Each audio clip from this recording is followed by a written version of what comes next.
अलाउद्दीन खिलजी की बेटी करती थी इस वीर राजपूत से बेपनाह मोहब्बत।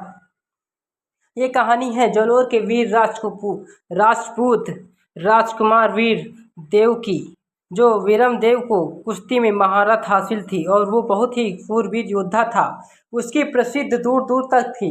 मेवाड़ के पास ही जबलीपुर वर्तमान जालौर के सुरेंद्रनगर चौहान शासन कन्हैया देव का पुत्र वीरम देव दिल्ली दरबार में रहता था। जब वो वहाँ रहता था तो अलाउद्दीन खिलजी की बेटी शाहजादी फिरोज को वीरम देव से प्यार हो गया।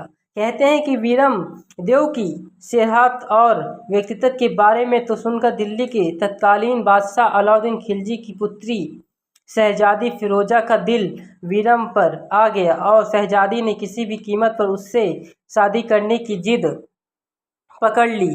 कहने लगी कि वो वीरू यानी वीरम देव ना तो रहूंगी अंकर कुमारी अर्थात निकाह करूंगी तो वीरम देव से, नहीं तो अछंत कुमारी रहूंगी।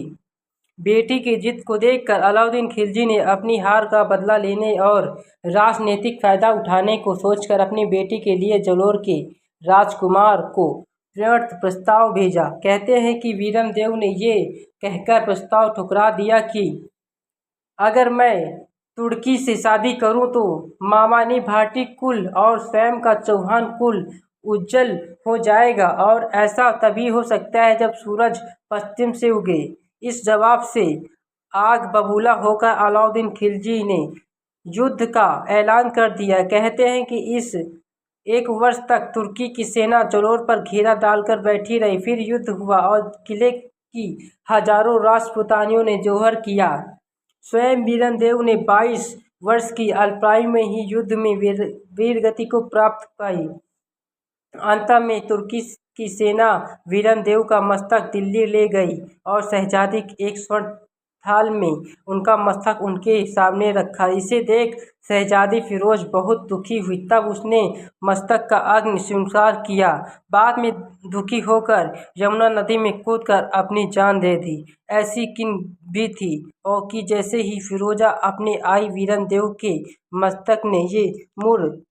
मस्तक ने मुंह के फेर लिया। अगर आपको हमारी जानकारी अच्छी लगी तो हमारे चैनल को सब्सक्राइब करें, कमेंट करें, लाइक करें, शेयर करें, बेल आइकन दबाना ना भूलें।